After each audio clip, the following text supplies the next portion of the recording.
5 tahun?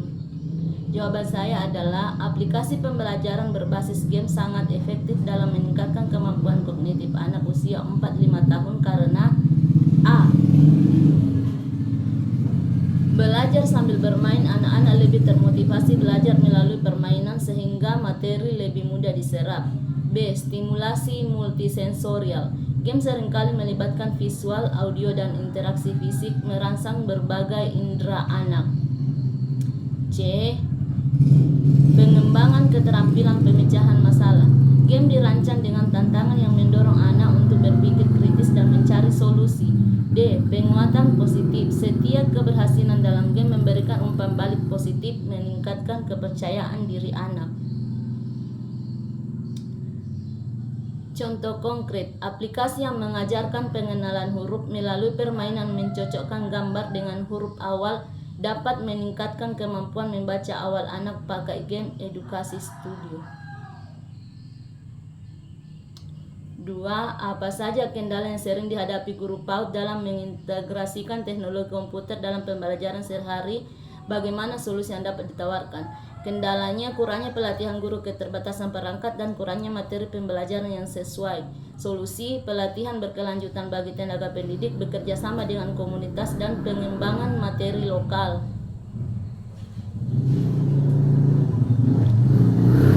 3. Apa saja pertimbangan etis yang perlu diperhatikan dalam penggunaan teknologi komputer dalam pembelajaran anak usia dini?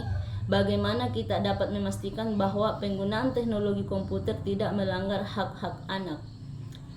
Di sini privasi. Hindari aplikasi yang mengumpulkan data pribadi anak tanpa izin orang tua.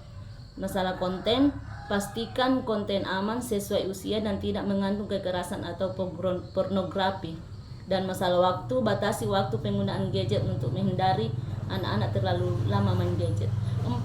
Rancanglah sebuah modul pembelajaran online interaktif untuk anak usia 4-5 tahun yang fokus pada pengembangan bahasa. Jelaskan secara rinci fitur-fitur yang akan Anda sertakan dan alasan pemilihan fitur tersebut. Fitur, saya di sini memilih fitur permainan suara, yaitu mencocokkan suara hewan, alat musik, dan lain-lain. Kedua, drag and drop, memasukkan kata ke dalam kalimat yang benar. Dan ketiga, cerita interaktif, anak memilih pilihan untuk melanjutkan cerita. Dan yang keempat, lagu dan animasi, mengajarkan kosakata baru melalui lagu dan animasi. Alasannya saya memilih fitur-fitur ini yaitu karena fitur-fitur ini merangsang berbagai aspek bahasa seperti mendengarkan, berbicara, membaca, dan menulis, serta membuat pembelajaran lebih menyenangkan.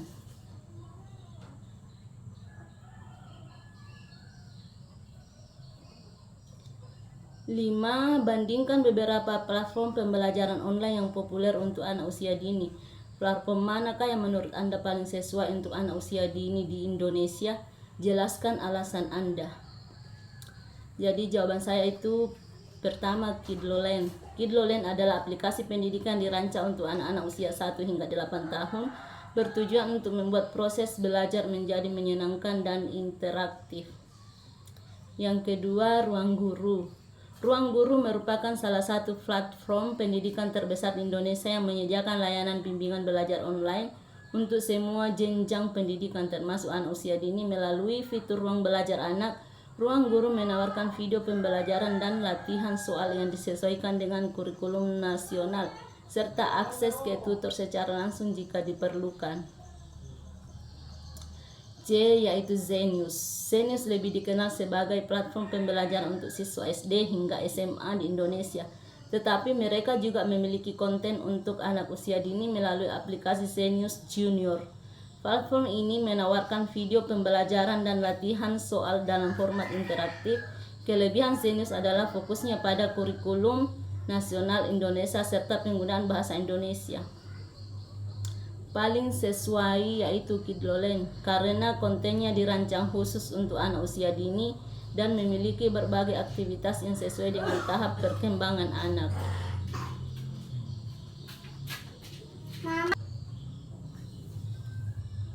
6. Bagaimana Anda mengukur efektivitas pembelajaran online pada anak usia dini? Jelaskan indikator keberhasilan yang dapat digunakan. Indikatornya yaitu perubahan perilaku, misalnya sering menggunakan kata baru, hasil tes sederhana, dan observasi langsung. 7. Rancanglah sebuah kegiatan pembelajaran berbasis komputer untuk tema binatang bagi anak usia 4 tahun. Jelaskan langkah-langkah kegiatan, perangkat lunak yang digunakan, dan tujuan pembelajaran yang ingin dicapai.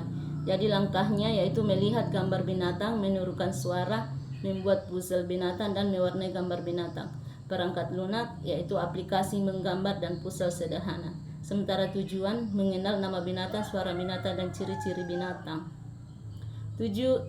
Selanjutnya, bagaimana Anda mengukur keberhasilan suatu program pembelajaran berbasis komputer dalam PAUD? Jelaskan indikator keberhasilan yang relevan. 1.